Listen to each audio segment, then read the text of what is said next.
नमस्कार, देवभूमि के इस खास बुलेटिन में आपका स्वागत है। आपके साथ में हूं वंदना स्रोही। बुलेटिन की शुरुआत करेंगे देहरादून से बड़ी खबर के साथ। मुख्यमंत्री त्रिवेंद्र सिंह रावत सचिवालय पहुंचे हैं। ऑस्ट्रेलियन टीक काली मिर्च पौधे की खेती को लेकर प्रेजेंटेशन मुख्यमंत्री के समक्ष रखा जाएगा। राज्य में ऑस्ट्रेलियन टीक और काली मिर्च की खेती को बढ़ावा दिया जा रहा है। मुख्यमंत्री की अध्यक्षता में साइंस सिटी को लेकर MOU भी साइन हुआ है। राजधानी देहरादून में साइंस सिटी प्रस्तावित है, जिसको लेकर MOU साइन हुआ है। तो सचिवालय पहुंचे हैं मुख्यमंत्री TSR।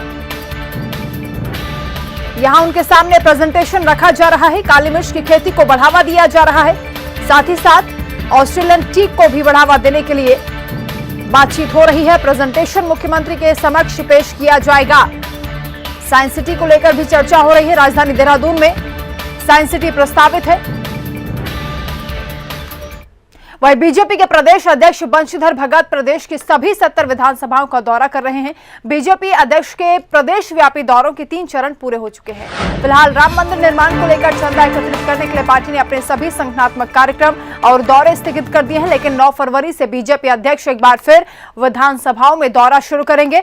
बीजेपी प्रदेश अध्यक्ष के दौरों को लेकर पार्टी के प्रदेश मीडिया प्रभारी मनवीर चौहान ने बताया कि बीजेपी अध्यक्ष अपने प्रदेश व्यापी दौरे के अंतर्गत 9 फरवरी से चौथे चरण में रामनगर और पौड़ी जिले की विधानसभाओं का दौरा करेंगे।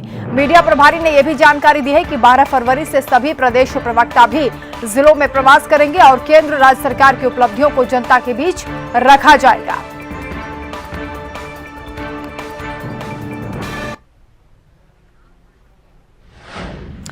इधर पूर्व मुख्यमंत्री और कांग्रेस के राष्ट्रीय महासचिव हरीश रावत की ओर से चुनाव न लड़ने के बयान पर विकासनगर से बीजेपी विधायक मुन्ना सिंह चौहान ने हरीश रावत पर हमला किया। उन्होंने कहा कि 2022 के विधानसभा चुनाव से पहले हरीश रावत ने हार स्वीकार कर ली। हरीश रावत ये जानते हैं कि बीजेपी सरकार के राज में विकास कार्य तेजी से हो रहे हैं। ऐसे में हरीश रावत ने पहले ही हार मान ली है, चुनाव लड़ने से इंकार कर दिया है। इस दौरान मुन्ना सिंह चौहान ने विधानसभा चुनाव में बीजेपी के 60 से अधिक सीटें जीतने का दावा भी किया। हाईकमांड ने इस बार हम लोगों ने 60 सीट का आंकड़ा पार करने का लक्ष्य रखा है और ये निश्चित है कि कांग्रेस डबल डिजिट में भी नहीं पहुंची। वहीं कांग्रेस हाईकमान ने कोऑर्डिनेशन कमेटी की लिस्ट जारी कर दी है। बड़ी खबर आपको बता रहे हैं, प्रदेश प्रभारी की अध्यक्षता में 9 सदस्यीय कमेटी बनाई गई है, जिसमें हरीश रावत, प्रीतम सिंह भी शामिल हुए हैं। नेता प्रतिपक्ष इंदिरा हृदयेश और पूर्व प्रदेश अध्यक्ष किशोर उपाध्याय भी इस कमेटी में शामिल हुए हैं। कांग्रेस हाईकमान ने संगठनात्मक कामों के लिए कोऑर्डिनेशन कमेटी का गठन किया है। इसके साथ ही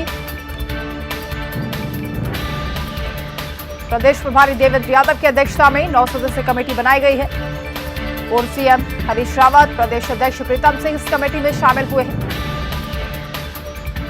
कांग्रेस की कोऑर्डिनेशन कमेटी की लिस्ट जारी कर दी गई है। नेता प्रतिपक्ष इंदिरा हृदयेश भी इसमें शामिल है। कांग्रेस हाईकमान ने कोऑर्डिनेशन कमेटी की लिस्ट जारी की है। चंद्रमोहन संवाददाता हमारे साथ जुड़ रहे। चंद्रमोहन, कोऑर्डिनेशन कमेटी बनाई गई है, किस किस को इसमें शामिल किया गया है? जी बिल्कुल, देखिए कांग्रेस हाईकमान ने कल एक कोऑर्डिनेशन कमेटी की सूची जारी की है, जिसमें जो प्रदेश प्रभारी हैं उत्तराखंड कांग्रेस के देवेंद्र यादव, उनको अध्यक्ष बनाया गया है कमेटी का। इसके अलावा जो बाकी उत्तराखंड कांग्रेस के प्रदेश स्तर के तमाम वरिष्ठ नेता हैं, उनको सदस्य के रूप में कमेटी में शामिल किया गया है। पूर्व CM हरीश रावत भी इस कमेटी में शामिल हैं। प्रदेश अध्यक्ष, नेता प्रतिपक्ष, उप नेता प्रतिपक्ष, पूर्व प्रदेश अध्यक्ष और राष्ट्रीय सचिव और पूर्व राष्ट्रीय सचिव इस कमेटी में मौजूद हैं। और उत्तराखंड में जो कांग्रेस का संगठनात्मक कामकाज है, उसकी रूपरेखा के लिए ये कमेटी का गठन किया गया है। जितने भी कार्यक्रम प्रदेश स्तर के होंगे, उन तमाम कार्यक्रमों की रूपरेखा इस कमेटी के द्वारा तय किया जाएगा। तो कल इसका जो है पूरी जो इसकी सूची थी वो देर शाम जो है कांग्रेस हाईकमान द्वारा जारी की गई और इसमें देवेंद्र यादव को अध्यक्ष बनाया गया है और तमाम जो नेता हैं वरिष्ठ, उनको शामिल किया गया है। और संगठनात्मक काम है जो प्रदेश पार्टी का जो प्रदेश में संगठनात्मक कामकाज है, उसके लिए इस कोऑर्डिनेशन कमेटी का गठन किया गया है। 22 को लेकर भी ये कमेटी पूरे प्रदेश भर में संगठन को खड़ा करेगी और तमाम कार्यक्रमों की रूपरेखा भी क्या इसी कमेटी के द्वारा की जाएगी। बहुत शुक्रिया चंद्रमोहन आपका इस तमाम जानकारी के लिए। Thank you. उत्तराखंड में त्रिवेंद्र सरकार का मिशन रोजगार परवान नहीं चढ़ पा रहा। सरकार लाख दावे कर रही कि सरकारी पदों पर बम्पर भर्तियां की जा रही हैं। मुख्यमंत्री स्वरोजगार योजना के जरिए हर हाथ को काम दिया जा रहा है, लेकिन सरकारी एजेंसियों के आंकड़ों पर अगर गौर किया जाए तो हकीकत में ऐसा नहीं है। ये रिपोर्ट आप देखिए। रोजगार के मुद्दे पर घिर गई त्रिवेंद्र सरकार। देवभूमि पर क्यों पड़ रही बेरोजगारी की मार? उत्तराखंड में क्यों दौड़ रही बेरोजगारी की रेल? क्या सीएम त्रिवेंद्र के दावे अफसरों ने कराए फेल? उत्तराखंड की त्रिवेंद्र सरकार भले ही लाखों दावे कर रही हो कि वो भरपूर रोजगार दे रही है, लेकिन हकीकत इससे कोसों दूर है, क्योंकि उत्तराखंड आज भी बेरोजगारी की मार झेल रहा है। जमीनी हकीकत यह है कि उत्तराखंड में साल दर साल बेरोजगारों की तादाद में इजाफा होता जा रहा है। और ये हम नहीं कह रहे, बल्कि उत्तराखंड सरकार के खुद के आंकड़े ही इस कड़वी सच्चाई को बयां कर रहे हैं। दिसंबर 2020 तक क्षेत्रीय सेवा योजन कार्यालयों में 7 लाख से ज्यादा बेरोजगार पंजीकृत हुए। केवल साल 2020 में ही प्रदेश के सेवा योजन कार्यालयों में 1,05,572 बेरोजगारों ने पंजीकरण कराया। साल 2020 में आई centre for monitoring Indian economy यानी CMIE की रिपोर्ट में उत्तराखंड 22.3% बेरोजगारी की दर के साथ पूरे देश में टॉप पर रहा। जबकि 2019 में आई राष्ट्रीय नमूना सर्वेक्षण संगठन NSSO की वार्षिक रिपोर्ट में 2017-2018 में उत्तराखंड देश में 7वें पायदान पर था। राष्ट्रीय नमूना सर्वेक्षण संगठन की रिपोर्ट के मुताबिक साल 2011-2012 में बेरोजगारी दर 3.2% थी, जो 2017-18 में दोगुने से अधिक बढ़कर 7.60% हो गई। राष्ट्रीय नमूना सर्वेक्षण संगठन की रिपोर्ट के मुताबिक मार्च 2019 में प्रदेश में बेरोजगारी की दर 14.2% पाई गई थी। 2019 में आई प्रदेश सरकार की ह्यूमन डेवलपमेंट इंडेक्स रिपोर्ट के मुताबिक 2017 में 15 से 29 साल के नौजवानों की बेरोजगारी दर 17.4% थी। मानव विकास सूचकांक रिपोर्ट के मुताबिक उत्तराखंड के मैदानी और शहरी इलाकों के युवा ज्यादा बेरोजगार निकले। बेरोजगारों का ये वो आंकड़ा है जो सरकारी सेवा योजन कार्यालयों में दर्ज है। अगर बगैर पंजीकृत बेरोजगारों की बात करें तो शायद ये आंकड़ा इससे भी कई गुना ज्यादा हो सकता है। बेरोजगारों का यही आंकड़ा सरकार और सरकार के जिम्मेदार अधिकारियों के दावों की पोल खोल रहा है और विपक्ष को सरकार पर हमला करने का मौका दे रहा है। आज जो हमारे पूरे देश का अगर आप आंकलन करते हो तो उत्तराखंड नंबर 1 में 23% बेरोजगारी है। यहाँ पर सबसे टॉप में है, सारे राज्यों के टॉप में है। और भारतीय जनता पार्टी की सरकार और भारतीय जनता पार्टी के मंत्री और मुख्यमंत्री कहते हैं कि हमने 7 लाख लोगों को रोजगार दिया। कहाँ दिया आपने? कितनी बड़ी दुर्भाग्यपूर्ण बात है। उससे बड़ी दुर्भाग्यपूर्ण बात यह है कि लोक सेवा आयोग ने 4 साल 18 मार्च को सरकार पूरी करेगी। लोक सेवा आयोग ने अभी तक एक भी व्यक्ति को रोजगार देने का काम नहीं किया। जिस दिन से ये सरकार आई है 4 वर्ष लगभग पूरे होने जा रहे हैं, 1 महीने के अंदर मार्च आ रहा है। हर वर्ष को ये सरकार रोजगार वर्ष के रूप में मनाती। जब से उत्तराखंड बना है इन 20 सालों में सबसे कम विज्ञप्तियां या सबसे कम एडवर्टीजमेंट इसी सरकार के कार्यकाल में निकले हैं। हालांकि बीजेपी और सरकार के जिम्मेदार अभी भी यही दावा कर रहे हैं कि उनकी सरकार ने बम्पर रोजगार दिया है और लगातार भर्तियां निकाली जा रही हैं। यहाँ पर पलायन आयोग माननीय मुख्यमंत्री जी ने सरकार ने बनाया और उसके साथ साथ जो कोरोना काल है, हमारा उत्तराखंड राज्य पहला राज्य है जहाँ पर कोरोना काल में बहुत अच्छा काम हुआ। जितने भी जो लोग बाहर से आए उनके लिए यहाँ पर रोजगार की व्यवस्था की गई और हमारी सरकार पूरी तरह से यहाँ के नौजवानों के लिए, युवाओं के लिए पूरी तरह संवेदनशील है। 2014-15 से हमारा आयोग चल रहा है तो और पिछले 5 सालों में हमने 6,800 कुल भर्तियाँ की थी और इसी वर्ष और पिछले वर्ष मिला के हमको लगभग 1 वर्ष में 7,200 भर्तियां हम निकाल रहे हैं। अब सवाल ये है कि अगर बीजेपी के दावे सच्चे और पक्के हैं तो क्या सरकारी एजेंसियों के आंकड़े झूठ बोल रहे हैं? क्या बीजेपी संगठन, त्रिवेंद्र सिंह रावत की सरकार और जिम्मेदार पदों पर बैठे अफसरों को ये आंकड़े दिखाई नहीं देते, या फिर जानबूझकर सरकार के मिशन रोजगार पर पानी फेरा जा रहा है? अंकित काला और चंद्रमोहन के साथ ब्यूरो रिपोर्ट, हिंदी खबर।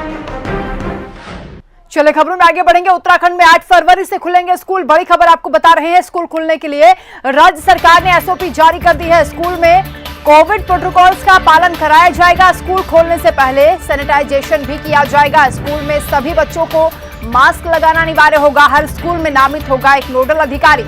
8 फरवरी से कक्षा 6 से लेकर 12वीं तक के विद्यार्थी स्कूल जा सकेंगे। तो 8 फरवरी से स्कूल खुलने जा रहे हैं उत्तराखंड में। कोविड प्रोटोकॉल्स का पूरा पालन कराया जाएगा। स्कूल खोलने से पहले सैनिटाइजेशन की प्रक्रिया होगी। स्कूल खोलने के लिए सरकार ने गाइडलाइंस जारी कर दी हैं, एसओपी जारी कर दी हैं, जिसका पालन कराना होगा। 8 फरवरी से स्कूल खोले जाएंगे। चंद्रमोहन संवाददाता हमारे साथ जुड़ रहे हैं। चंद्रमोहन, क्या तैयारियां की जा रही हैं? 8 फरवरी से स्कूल खोले जाएंगे।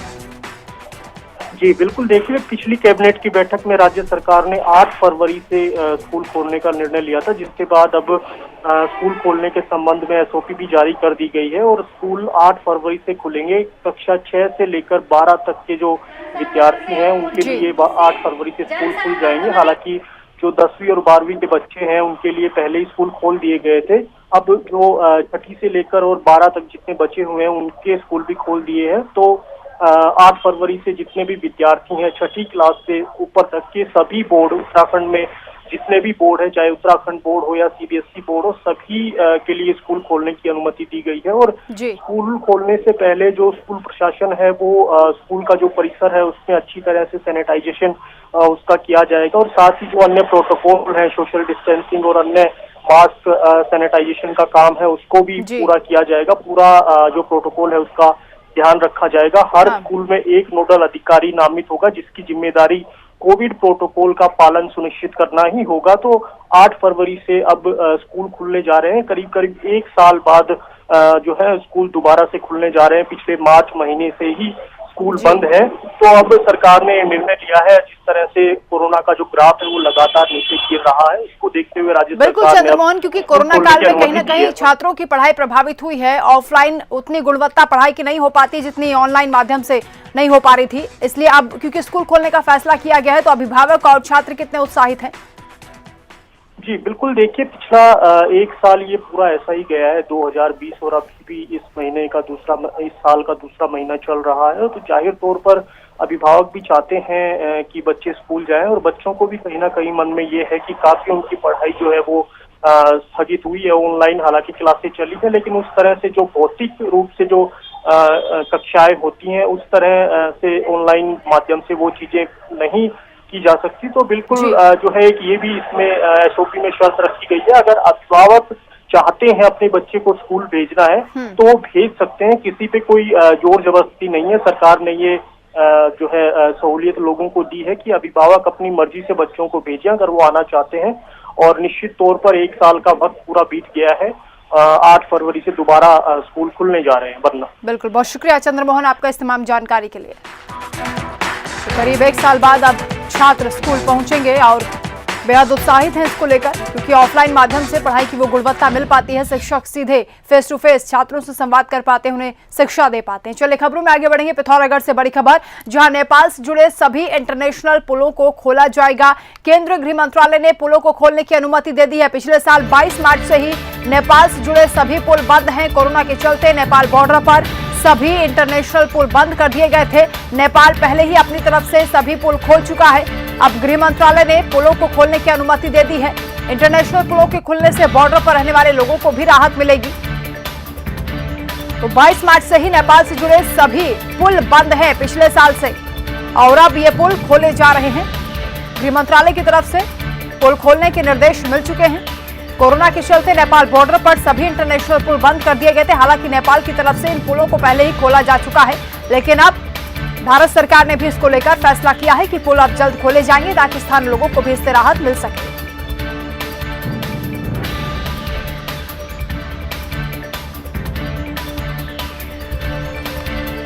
बढ़ते खबरों में आगे बढ़ेंगे। उत्तराखंड में लगातार बर्फबारी जारी है। पिथौरागढ़ जिले के मुनस्यारी में भारी बर्फबारी हुई है। मुनस्यारी पहुंचे पर्यटक बर्फबारी का लुत्फ उठा रहे हैं। जोशीमठ के ऊपरी इलाकों में बर्फबारी की मनमोहक छटा दिखाई दे रही है। बर्फ की सफेद चादर पूरी तरह से औली में नजर आ रही है। धनोल्टी में बर्फ से पहाड़ियों की चोटियां सज गई हैं।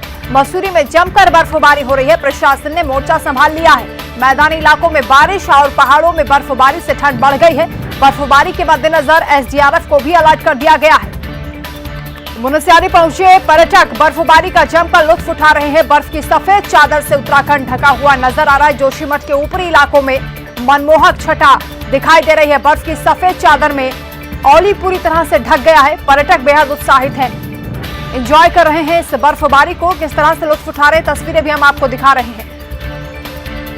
इसी वक्त का इंतजार पर्यटकों को रहता है और ऐसे में जमकर आनंद लिया जा रहा है। उत्तराखंड में बर्फबारी जारी है, जिससे ठंड एक बार फिर बढ़ गई है। उत्तराखंड में बर्फबारी का असर मैदानी इलाकों में भी देखा जा रहा है। कई जिलों में बारिश हो रही है, जिसके कारण एक बार फिर ठंड ने दस्तक दे दी है। मौसम विभाग ने हालांकि पहले ही चेतावनी जारी कर दी थी। जोशीमठ की तस्वीरें आपको दिखा रहे हैं, जहां लगातार बर्फबारी हो रही है। पर्यटक इसका जमकर लुत्फ उठा रहे हैं।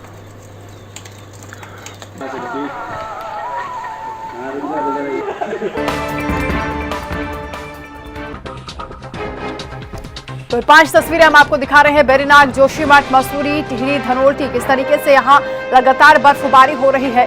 और ऐसे में जो पर्यटक हैं वो लगातार इन क्षेत्रों का रुख कर रहे हैं, बर्फबारी का आनंद ले रहे हैं। इससे पर्यटन व्यवसायियों को भी काफी लाभ हो रहा है। वो भी उत्साहित हैं क्योंकि पर्यटकों की संख्या में इजाफा हो रहा है। इसका सीधा फायदा होटल मालिकों को भी हो रहा है। संवाददाता मुकेश हमारे साथ जुड़ रहे हैं। मुकेश, जमकर बर्फबारी हो रही है, पर्यटक लुत्फ उठा रहे हैं, कितना फायदा यहाँ के स्थानीय लोगों को हो रहा है? जी हाँ वंदना, कल शाम से लगातार हो रही बारिश के बाद देर रात से बर्फबारी शुरू हो गई थी और सुबह जब पर्यटकों को यह सूचना मिली कि पौड़ी में लगातार तेज बर्फबारी के बाद पूरा क्षेत्र है सफेद चादर से घिर गया है, तो लगातार पर्यटकों की आवाजाही पौड़ी की तरफ हो रही है और पर्यटक समय बाद पौड़ी हो रही है। और लगातार पर्यटकों की पहली पसंद रहती है कि पहाड़ी क्षेत्रों में जब बर्फबारी होती है तो दूर दूर से पर्यटक पौड़ी पहुंचे, क्योंकि पौड़ी के ऊंचाई वाले क्षेत्रों में बर्फ पड़ने के बाद यहाँ का मौसम और यहाँ के नजारे काफी सुंदर हो जाते हैं। बिल्कुल, पौड़ी में मौसम सुहाना हो गया है। बहुत शुक्रिया आपका मुकेश इस तमाम जानकारी के लिए।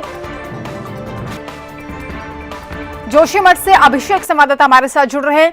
अभिषेक, अभी जोशीमठ में क्या नजारा देखने को मिल रहा है? जी, अगर बात की जाए तो जोशीमठ के ऊंचाई वाले इलाकों में बीती रात से मौसम का मिजाज बदलने के बाद जमकर बर्फबारी देखने को मिली है।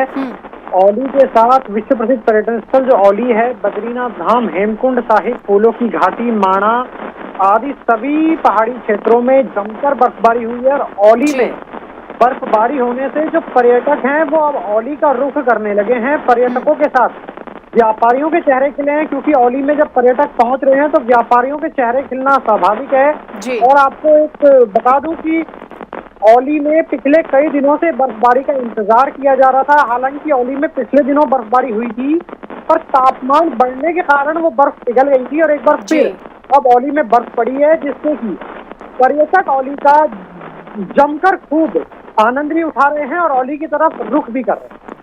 ठीक है अभिषेक, बहुत शुक्रिया आपका इस तमाम जानकारी के लिए। इन खबरों के साथ फिलहाल इस बुलेटिन में इतना ही। आप देखते रहिए अंधे खबर। नमस्कार।